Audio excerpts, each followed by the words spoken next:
পশ্চিমবঙ্গের বিধানসভা উপনির্বাচন, 6-এর মধ্যে 6টা তৃণমূল, মমতা বন্দ্যোপাধ্যায় উন্নয়নের বিপুল জয় এবং কুৎসার বিরুদ্ধে মানুষের রায়।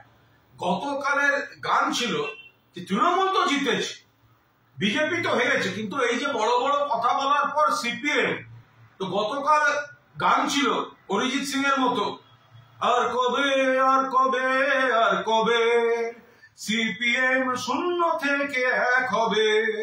এটা গতকাল অবধি ছিল, এটা সোশ্যাল মিডিয়ায় দু একজন শুনেছেন, ঘুরেছে এদিক ওদিক। আজ সকালবেলা দেখি আবার একটা অনুরোধের আসর।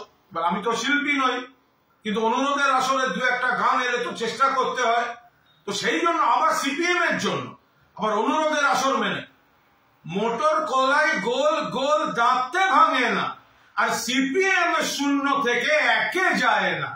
মোটর কলাই গোল গোল দাঁতে ভাঙে না, আর সিপিএম শূন্য থেকে একে যায় না। আমরা একদিন এবার গালাগালি দিতে শুরু করি।